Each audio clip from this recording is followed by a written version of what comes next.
warahmatullahi wabarakatuh. Alhamdulillah rabbil alamin. Sallallahu alaihi wasallam ala sayyidina Muhammadin wa ala alihi wa sahbihi ajma'in. Amma ba'd. Puji syukur kepada Allah Subhanahu wa taala yang mana dengan rahmat, hidayah, taufiknya kembali kita dikumpulkan di tempat yang penuh kemuliaan ini di waktu yang mulia serta insyaallah bersama orang-orang yang dimuliakan oleh Allah Subhanahu wa taala. Amin ya rabbal alamin. Akhir bulan Safar. Sudah rubuhan tadi tu. Tadi tu rubuhan. Ya sebenarnya cerita ini diawali sebenarnya di awal-awal bulan Safar. Yo dah kata Nabi itulah Safar katik namanya tasyahum, beranggapan kesialan di dalam bulan atau wado yang toir katanya. La toira wala safar, burung, ada burung ini berarti tandu ini katik, tidak katik uji Nabi, uji Nabi. Terus tadi Safar juga katik kesialan, katik hal-hal yang adapun segitu kalau rebuan itu, ya rebuan ditarik ada juga rebuan. Dia ada mana ada rebuan. Ya memang ada riwayat-riwayat yang menyebutkan bahwasanya turunnya bala setahun di bulan Safar. Ya perilaku salaf ngado ke rebuan itu untuk menangkis pikiran yang macam-macam tadi, disuruh keluar berjalan, yang ada kebun ke kebun, makan bersenang. Jangan masuk di dalam pikiran dikatakan keyakinan bukan pikiran terdahulu yang dinafikan oleh Rasulullah SAW. Jadi keluar. Jangan dijadikan pikiran. Bahkan sana merawisan malah. Gebukan merawisan siku makan bareng. Kami ya untuk itu. Yo ada juga amalan-amalan itu yo karena ada riwayat turun bala dalam setahun itu diturun ke di bulan Safar tempat turunnya. Ya kita tak apa-apa aturan atau amalan untuk tolak bala ya bagus, dibaguskan. Adapun ada yang anjurkan solat ada. Solatnya solat apa? Solat mutlak. Solat mutlak sebagaimana yang sering disampaikan. Solat mutlak macam kita melinting tasbih. Tak kata hitungan jatuh. Sebanyak mungkin jatuh. Kata angkul. Nak banyak, nak sedikit, nak 2 rakaat, nak 4 rakaat, nak 100 kalau baca jatuh dengan masing-masing niatnya. Ya macam kita tu macam ini macam begawaan. Kalau kita nak berhajat ada berhajat nama siapa ngawak ada apa dia namanya ni ada ni tak tenong lah ada ngawak buat ada apa nak berasan mak itu juga kita sama Tuhan gitu. Macam nak minta tolak bala, takut terjadi bala apa segala macam. Sedekahnya tadi macam-macam. Ada yang bersedekah ngajak makan, ada yang galau-galau baca mampu mbek wudu, katik banyu di rumah kelanggar mbek wudu semayang 2 rakaat 4 rakaat. Setelahnya angkat ke tangan, minta tolak ke bala, minta jaga, minta apa. Itu. Jadi setelahnya kalau ada yang mempertanyakan solat apa dia? Apalagi nyebut bid'ah ni. Solat sunnah mutlak. Solat sunnah mutlak tak kata aturan bebas. Jadi selama rukun-rukun solatnya ada usolli baik. Tak usah tambah panjang-panjang. Usolli lillahi ta'ala. Kalau nak rakaat usolli apa? Sunnah mutlak. Nak 2 rakaatin. Kalau nak 4 rakaat 4 rakaat. Allahu akbar. Nak tambah mustaqbil kiblat itu kelengkapannya. Yang jadi intinya usolli. Ya, habisnya untuk hajat, ya di doa tadi taruhlah apa dia yang pengen dibaca. Momennya pas ini tadi urusan tolak bala tadi, ya momennya di bulan Safar tadi. Ada yang ngadu ke dari Rebu tadi. Jadi untuk larangan atau yang ngatur ke bid'ah, hati alasan tu. Sebab dah acak larang ibadah yang sifatnya umum. Ada. Alhasil rebuan lewat, artinya sudah berapa hari lagi masuk bulan Maulid, sudah hari raya. Pagi siang malam carilah dia. Jadual tersebar. Ada be anak main dulu muka mat status 3 kali sehari, pagi siang, pagi sore malam. Ada yang siang, ada yang ngomong macam makan obat, Ustaz. Bukan macam obat, bukan makan obat, makan niam. makanan kalau makan obat deh tidak terasa gini ada pur. Ini makan niam mulai bukan makan obat lagi. Ada yang jawab giana, bukan 3 Ustaz, 6 gitu. Habis maghrib ada, habis isya ada, habis asar ada, yang habis yang siang ada, macam-macam. Apalagi ngadu ke dewek kalau di dalam sofa pernah sampai ke mungkin tiap tahun apa mengingat dia. Kalau dalam sofa itu memang Habib Umar ngajukan, kebetulan kami masih santri di sana, ya sudah mempraktekannya. Kalau pesan Habib Umar itu, kalau baca setiap kamar di rumah kita baca Maulid. Berapa kamar di rumah? Kamar cuma 2 Ustaz, ya sudah 2. Ruang tengah siko, teras siko, banyak tempatnya. Tiap malam pindah-pindah. Malam ni di teras, besok di bilik sebelah sini, besok lusa di bilik sebelah sana, besoknya lagi di dapur. Pindah-pindah. Kalau dah musola tu sebulan penuh dapat dia loh. Musola tu 2 tingkat, musola bawah, musola pucuk, jalan gang aja gitu deh, antara musola sama sikok bangunan. Nah, jalan tengah-tengah tu jadi sikok tempat aja. Ada teras kamar sebelah sana, ada ke Maulid. Teras sebelah kanan misalnya, sebelah kiri, yang tingkat 2 itu juga bilik masing-masing, jadi penuh. Tiap malam Maulid pindah-pindah santri dalam sobat. Itu prakteknya pondok. Kalau kita di rumah-rumah, ya kita setel lewat. Kita setel lewat aja, tidak perlu nak sambung luar. Yang serumah tu lah pacak kalau kan macam Maulid. Kalau tidak, yo ini apa? Yo goyogilah mana caranya macam Maulid, cari yang singkat be, jadi yang pendek baca pindah-pindah ngayo. Jadi ngadakan Maulid tidak harus cak arba'in dah. 2000 siapa baca ngangkatnya dah. Ada yang baca skalanya rendah dikit. Kalau nak ngajak kami wong, cari yang mana yang sekiranya tidak berat dah. Kalau yang habis maghrib biasanya 300 lah kebanyakan bung ya. 300an kebanyakan tu dah. Ada be cuma 200 setengah 2 dah. Ada yang macam itu kalau nak kami-kami. Dan tidak harus, tapi macam tadi keluarga jadi. Misal keluarga di rumahnya lah banyak, sudah itulah. Tak usah ngajak orang luar. Ajaklah yang ada tu. Yo tadi diusahakan juga. Yo biar pengenalan kita lebih banyak. Tidak lain tidak bukan. Maulid itu fungsinya untuk mengenalkan diri kita ke Rasulullah sallallahu alaihi wasallam. Kalau kita lah sudah sering diajak dengar dah. Diajak dengar, dijelaskan. Terus memang dari kecil sudah kita lah ditanamkan. Kita wajib beriman, wajib cinta kepada Rasulullah sallallahu alaihi wasallam.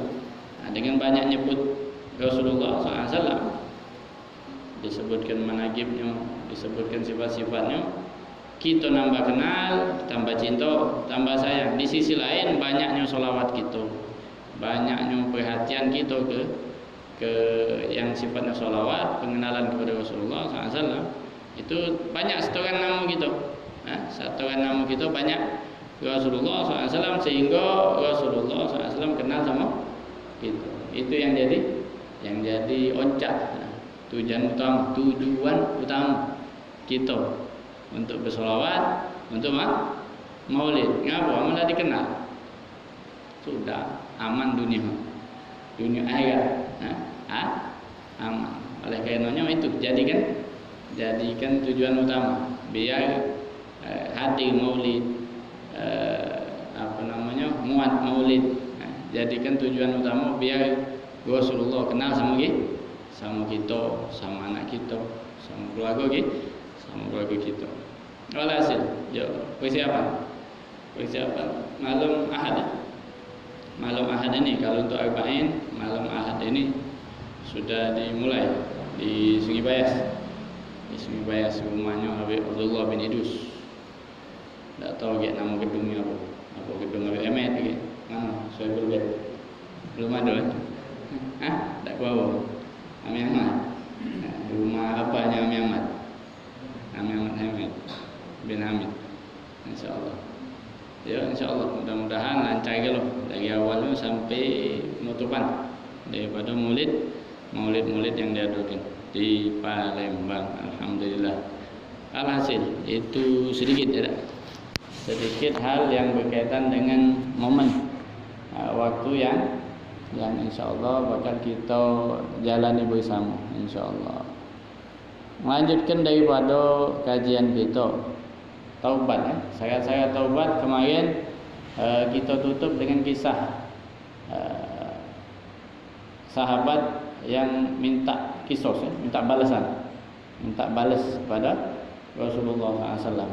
Sebab di antara syarat-syarat taubat, kalau kaitannya dengan makhluk, harus mengembalikan hak yang diambil. Di antara macam atau jenis hak, itu hak ini balas, tangan sama tangan, mata sama tangan, atau nyawa sama nyawa, kisos. Nah, itu yang kita tutup kemarin dengan kisah yang terjadi di salah satu peperangan. Sebelum perang diteriakkan oleh Rasulullah SAW, kalau ada hak yang terambil, jatuhi, silakan diminta kembalikan. Sampai ada sahabat yang minta balas. Itu kalaupun ada terjadi kesalahan yang misalnya sifatnya melukai atau mengganggu yang timbul dari Rasulullah SAW, sahabat pasti maaf. Ini ada sikap sahabat pintar nyari kesempatan. Ya kalau dia syahid di medan perang, ya mungkin itu jadi pertemuan terakhir dia dengan Rasulullah SAW. Makanya diteriakannya pernah Rasulullah tersebar ke badannya, diminta balasan, ambil haknya. Pukul balas pukul, diparai dan dibuka oleh Rasulullah SAW bagian badan beliau, bukan balas gebuk, tapi dicium. Segi kalau sahabat lain ni lah, mau bacanya, sahabat juga ini. Itu kemarin sudah dijelaskan juga. Sebabnya Rasulullah SAW mukakan pintu. Apa urusan pengembalian hak tadi itu? Ngapa? Sebab jadi untuk tolak bala tadi. Untuk tolak bala atau untuk mendatangkan kemenangan. Sebab kalau ada kezaliman terjadi, itu sebab besar. Turunnya bala. Tahu kalau macam sekarang ini dah, keadaan macam sekarang ini, macam-macam keluhan, termasuk udara kita mulai terganggu. Ada kezaliman yang terjadi baik di skala besar yang ngawinnya, ataupun kita jadi penyebab mengapa kita perbuatan dolim yang kita lakukan itu narik mendatangkan kesulitan, mendatangkan bala. Makanya diwajibkan setiap muslim, kita sebagai muslim harus atau wajib bertaubat dari setiap dosa, agar apa tadi? Agar menghilangkan sebab-sebab kesulitan dari pribadi kita, usaha kita pribadi. Walaupun ada pelaku besar, misal macam kebakaran hutan, ada yang bergawe, ada yang ngambil kesempatan. Panas memang panas, kemungkinan kebakaran ada besar, kebakaran dewe. Tapi ada yang ngambil kesempatan, laju kenyang, sekalian jalan, melok deh, nepeng. Ada, cuman kita juga, ya mudah-mudahan dengan taubat kita masing-masing, ya mat mendung, mat hujan, ngedem apa yang mungkin membuat apa, ya mengurangi daripada hal-hal yang menyulitkan. Alhasil itu makan minhu. Kalau di kalimat sini yang dilakukan oleh Rasulullah SAW tadi tamkin, boleh nak balaslah. Aku pernah zalim sama kau, pernah ngepuk kau, jatuh, nak dibalas, balas, nak dimaafkan, alhamdulillah. Di tamkin namanya, dah tamkin. Atau kalau tak siap, ngomong baik, minta maaf. Talaba afwahu wa in kana ribatan istahallahu min. Kalau dia sifatnya ribah mengucapkan sesuatu yang memang ada pada diri seseorang. Misal kawannya ada sesuatu yang ya pacak jadi kebahan omongan, dan yang mana hal tersebut memang ada sama kawan dia nya di belakang ngomong ada, itu namanya ribah. Kalau tak kata buhtan namanya, atau sering kita katakan fitnah. Kalau barang tak kata, si kawan tu tidak melakukan sesuatu tersebut, tapi yang ini ngoceh terus, ini ngelakukan ini, ngawi gini. Kalau tidak dilakukannya namanya fitnah. Kalau di hadis disebutkan namanya buhtan. Fitnah lebih kejam dari pembunuhan aja. Kalau riba itu omongan yang memang ada, tapi dia omongnya di belakang dia. Itu namanya riba. Dosa besar. Dua-duanya dosa besar yang wajib dihindari. Dan ini juga alangkah ruginya pelaku riba ini rugi. Selain dia dapat dosa besar, juga pahala dia ditransfer. Yang ngoceh ini semayang, rajin, sholat sunnah, terus sedekah. Aduh, yang dikatoinya ini mengkali kurang ibadah, tapi banyak pahalanya deh. Yang ini nyari pahala kirim kenyong, ditransfer kenyong, rugi. Kalau diingat ke itu mengkali sungkan dia ngomong ibadah. Kau payah beribadah, pahalanya kau kirim sama yang kau kato itu, yang kau omongi, yang kau riba. Ada orang kati ada kati, cuman dia omongi bohong terus, banyak pahalanya. Tapi jangan dia transfer juga ke orang lain, dimbay. Makanya asukut lahap katanya. Kalau ngomong itu dari perak, diem itu dari emas. Ininya apa namanya? Nisbahnya, nilainya. Banyak diem itu lebih selamat. As-sukutus salamah katanya. Diem itu suatu keselamatan. Baik keselamatan tidak salah ucap, tidak singgung, mungkin salah ngomong, atau urusan tadi jauh dari dosa. As-sukut wajib idza darul kalam. Diam itu wajib. Kalau dia ngomong berbahaya, ada muat hal yang tidak diindahkan atau dibaikkan. Itu perihal hal yang terkait dengan manusia tambahan. Jadi 4 syarat keempat. makana minhu wa zahiru kalamihi in amkana wa illa nawa dzalika in fadal aw talaba indah min musakar wa musannif la sihhat taubati wa inna misalina sabri sabili haqqillah ta'ala. Nah, ini ada penjelasan dari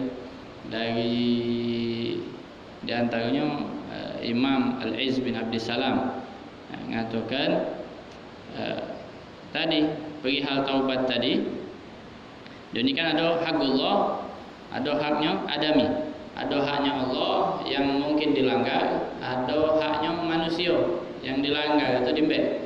Kalau haknya Allah Subhanahu wa taala tadi lebih sedikit syaratnya cukup dia menyesal, menghindari atau mengangkat diri dia dari maksiat tersebut dan azam menguatkan bertekad untuk tidak mengulangi. Nah, kalaupun hal ini terkait dengan had atau hudud, ada hukuman, itu kata sebagian ulama dia tidak wajib menjaga diri kalau hal tersebut terkait dengan haknya Allah. Misal contoh gelah yang terjadi di zaman Rasulullah SAW, pernah terjadi. Misal zina, sebutlah itu contoh. Itu ada kisosnya, kalau dia sudah menikah, hukumannya apa? Rajam sampai mati. Kalau dia belum nikah, kena cambuk 100 kali. Nah, ini suatu kesalahan yang harus dihukum kalau terbukti. Nah, sekarang ini masalahnya kalau kata bukti, macam mana? Luar biasanya sahabat, digolongkan sahabat mereka. Ada yang terjadi pada mereka, mungkin dari orang yang baru datang atau baru nak melok, ada terjadi pada diri mereka nyerah ke diri, nyerah ke diri ke Rasulullah SAW, mengakui kesalahan terjadi hal tersebut dan minta dihukum. Kenapa minta dihukum di sini? Di pikiran mereka pengen bersih. Sebab orang yang dikisos macam dirajam tadi bersih, katik lagi tuntutan di akhirat. Orang yang kena sudah hukum di dunia rajam atau kena cambuk tadi, atau tahu kelas di antara juga mabuk, contohnya terlalu berat tadi, tapi tak apa. Itu kalau sudah dihukum di dunia kena cambuk secara syariat atau kena rajam tadi, itu di akhirat bersih, tidak ada. Nah, sekarang ini kalau memang ada yang terjadi di diri dia, perlu mendatangi, membuat pengakuan. Kata ulama tidak. Kalau hal tersebut terkait dengan haknya Allah Subhanahu wa taala, haknya Allah Subhanahu wa taala mabni alal musamahah. Haknya Allah Subhanahu wa taala fondasinya musamahah. Apa musamahah? Pengampunan. Artinya apa? Selama tidak kata bukti, tertutup, kamu balik masing-masing ke Tuhan. Berundinglah sama Tuhannya, minta maaf. Minta maaf. Dan ini juga terbukti di perbuatan yang prakteknya Rasulullah SAW ketika mendapati ada yang ngaku tadi. Ada yang ngaku tadi diles oleh Rasulullah SAW. Ngadu, ya Rasulullah, aku melakukan perbuatan ini. Mungkin kau tu marah ibadah. Tidak ya Rasulullah, aku niat. Mungkin kau pegangan baik. Terus sampai mentok masih nama itulah dia minta dihukum itulah, ya sudah. Kebetulan waktu itu dia perempuan hamil. Ya sudah, kau lahiranlah dulu. Selesai dulu urusan sama kandungan tadi, sudah selesai, sini lagi. Itu pun sebenarnya Rasulullah itu ngasih peluang, kau lagi lah. Nah, antara kau sama Tuhan kau, kalau kau benar-benar taubat, serius, jujur hati kau, Allah terima, sudah selesai. Urusannya sudah selesai, tak perlu dikisos. Kalau hilang sudah, tak wajib dicari, tak wajib dikejar. Itu sudah ditunjuk peluang tu sebanyak mungkin oleh Rasulullah. Itu luar biasanya pintu maaf. Jadi Allah Subhanahu Wa Taala buka kenan pintu untuk balik untuk bertaubat. Kembali kepada Allah Subhanahu Wa Taala. Nah, ini sebenarnya peluang besar dan merupakan rahmat bagi umatnya Rasulullah Sallallahu Alaihi Wasallam. Itu terkait hakullah, haknya Allah. Dia balik, tak perlu. Kalau dia ucap ada pengakuan selesai, apalagi dengan yang berkaitan dengan yang dengan yang bertanggung jawab itu, misal pemimpin segala macam, wajib pemimpin menghukum dia.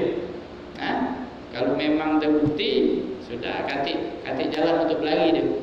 Kalau sudah terbukti ni, tapi tadi hakullah mabni ala musamah. Dia berusaha memperbaiki diri dia, jujur sama diri dia, tak perlu ada hukuman tadi. Tak perlu ada hukuman cambuk, tak perlu ada hukuman lebih dari itu, balik bersama Allah Subhanahu Wa Taala. Wa in lam yusallim nafsahu binisbati haqqillah taala wa yabqa alaihi haqqul adami wa atimal ibtina. Tapi kalau berkaitan dengan manusia harus berselesai. Kalau ada dolim, hak yang dimbek, ada gosok, itu wajib dibalikkan. Dan kemarin juga sudah jelaskan ismul ibtina. Ada dosa dia enggan malik gitu. Dosa gosok ada dolim dia. Dosa idak dalam malik ke lain.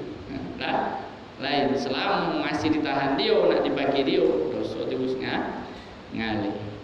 Selanjutnya wajib.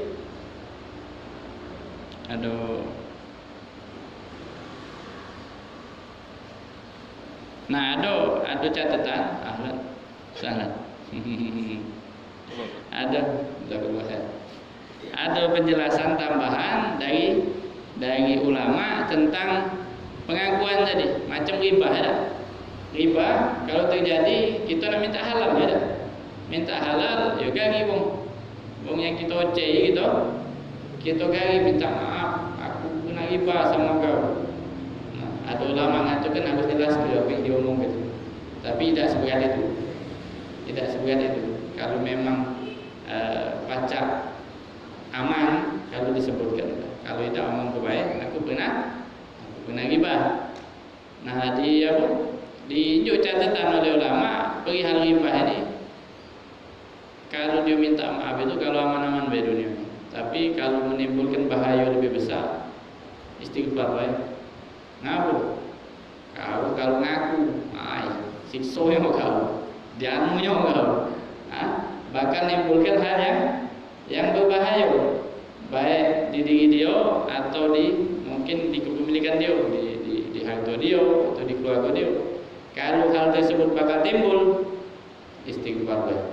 Minta maaf sama Allah, sebab tidak memungkinkan dia untuk ngomong langsung, ngabarkan minta halal. Jadi itu sebenarnya terjadi di seluruh hal yang berkaitan dengan potensi bahaya. Itu masuk dakwah. Dakwah nak nunjuk tahu ada kesalahan, aman nunjuk tahu, nimbulkan bahaya. Kalau nak dilurus ke orang ini, bakal nimbulkan bahaya yang lebih besar. Sudah biarlah cari cara lain, atau biarlah doa atau aku iman gitu. Paling lemahnya iman, doa baik dalam hati. Itu catatan yang harus jangan kaget terobos. Harus taubat itu diterima, harus ngomong baru diterima taubat. Ujungnya jadi bala. Berbala tambah berbala, bermusuh tambah luas, kacau. Kacau. Jadi dijingok kondisinya. Itu catatan yang harus diperhatikan. Wajib ayatuba min jami'id dzunub. Untuk taubat ini wajib seorang bertaubat dari segala seluruh dzunub, dosa. Fa in taba min ba'dihha sahhat taubatuhu inda ahli al-haq. Ada wong dia nak taubat sebagian baik. Sebagian baik, banyak ada ni simpanan dia. Ada ini. Aku yang itu baik nak taubat, sama yang ini baik. Yang lain belum, misalnya. Macam mana itu? Sah. Sah taubatnya. Taubat sebagian tadi. Sah taubatuhu inda ahlil haq. Ahlil haq di sini ahlu sunnah wal jamaah. Kita di mazhab kita ahlu sunnah wal jamaah mengatakan sah kalau ada yang tobat sebagian tadi, walaupun nanggung, harusnya tobat dari segalanya, berhenti dari segala perbuatan yang sifatnya dosa yang wajib taubat. Wa baqi alaihi baqi, tapi sah di sebagian tadi, tapi yang lain juga tetap ada wajib ditaubat. Kalau dimisalkan di sini misalnya ada orang kafir. Dia galak masuk Islam, taubat dari kekufuran. Dia balik ingin masuk Islam. Dia masuk Islam tapi gawe dia masih digawe gini. Hal-hal yang sifatnya maksiat masih digawe gini. Macam mana? Sah dak taubat? Sah dak Islam? Sah. Alhamdulillah masuklah Islam dulu. Masuk Islam sebagian dulu. Boleh masuk sebagian dulu, sisanya kayak dengan waktu. Kalau di sini sebut ijma' ala anna man aslam taiban, misalnya ada yang masuk Islam dengan bertaubat min kufrihi dari kekafirannya, ma israrihi ala ba'di ma'asihi sahha Islam.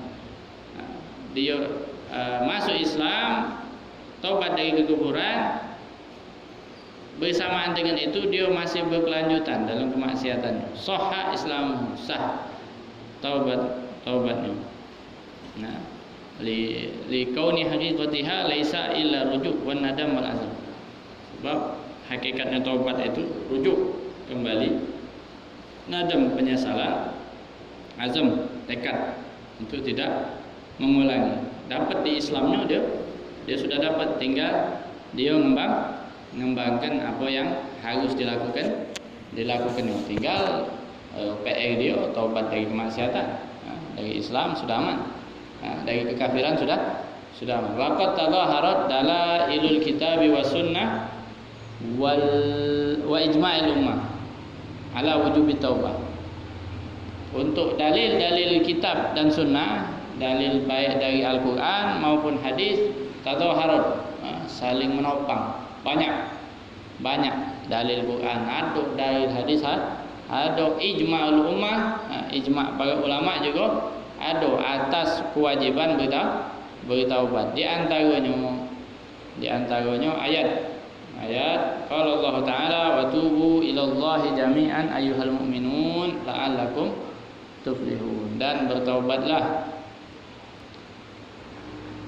kepada Allah Subhanahu wa taala jami'an, secara kamu galau-galau seluruhnya, ayyuhal mu'minun, wahai orang-orang yang beriman, la'allakum tuflihun, agar la'alla itu semoga. Tapi semoga ini kalau yang bersumber dari Allah Subhanahu wa taala dan Rasulnya, semoga ini pasti arti. Kalau semoga gitu kan mungkin dapat, mungkin tidak, mungkin jadi, mungkin tidak. Tapi kalau la'alla, kalimat semoga yang datangnya dari Allah atau datangnya dari Rasulullah SAW, artinya jawaban pasti. Wong yang bertaubat pasti, semoga kalian tuflihun.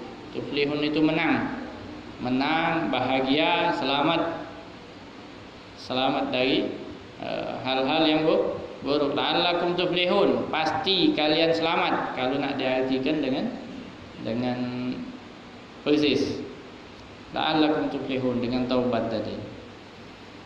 Wa qala ta'ala istaghfiru rabbakum innahu kana ghaffara. Istaghfiru, mintalah ampun.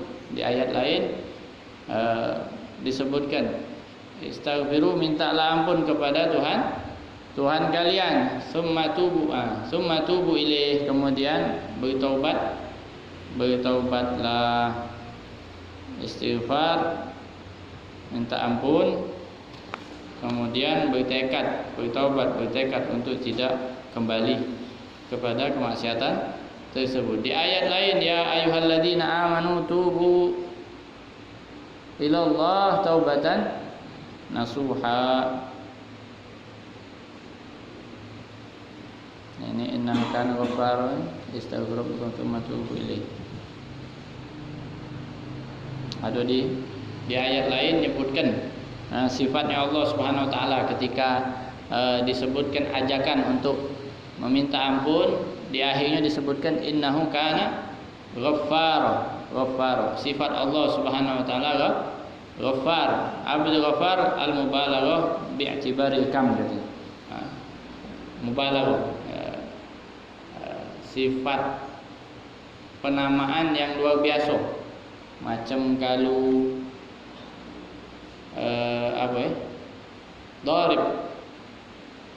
Darib itu wong yang memukul. Kalau darab, wong yang sering mukul.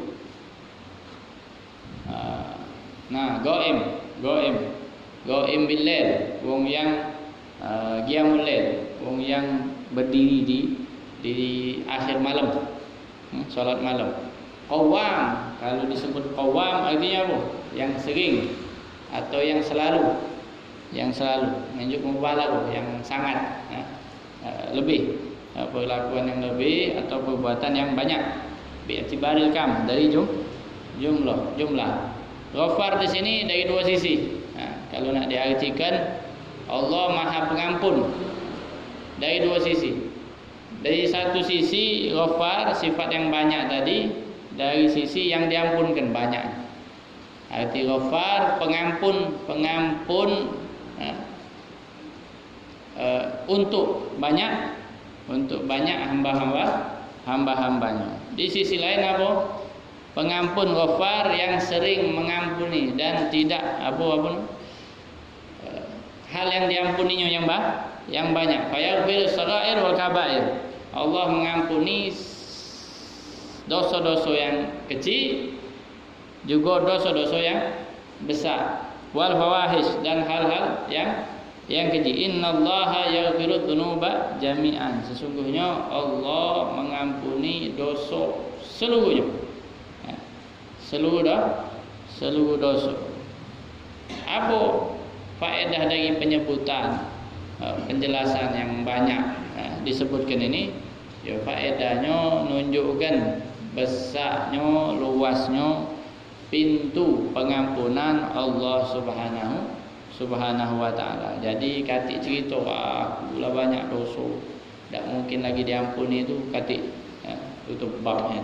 Tidak kan? Katik separah-parahnya kita melakukan sesuatu yang mungkin membuat Allah Subhanahu wa taala murka, pintu baik, pintu balik selalu terbuka, tidak terikat dengan waktu, tidak terikat dengan tempat, terbuka.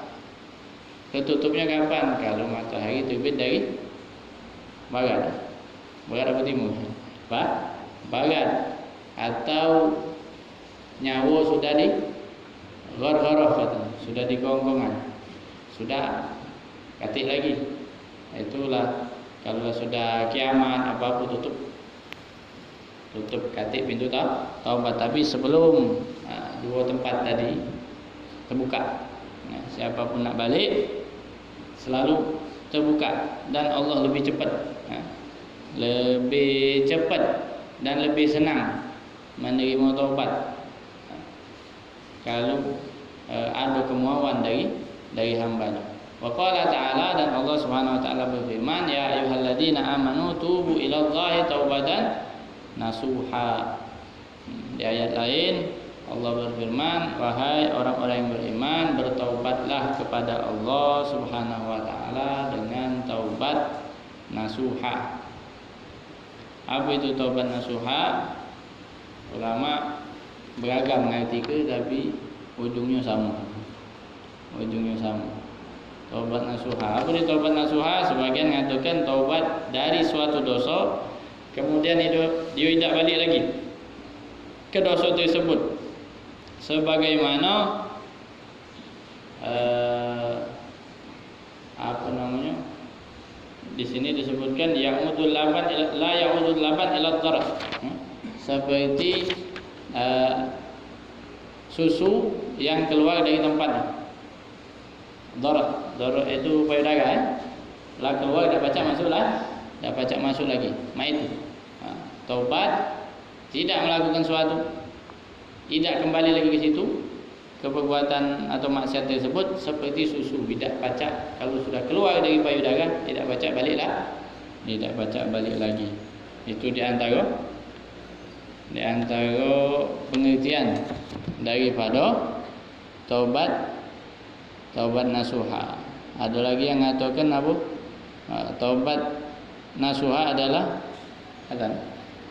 taubat istighfar dengan lidah, menyesal dalam hati, menahan badan dari balik untuk buat lagi. Itu hal-hal yang kelengkapan daripada penjelasan-penjelasan di pertemuan-pertemuan yang sebelumnya daripada hal yang berkaitan dengan taubat dan sebagian daripada ayat-ayat Al-Quran. InsyaAllah di pertemuan yang akan datang kita mulai bahas hadis taubat. Wallahu a'lam.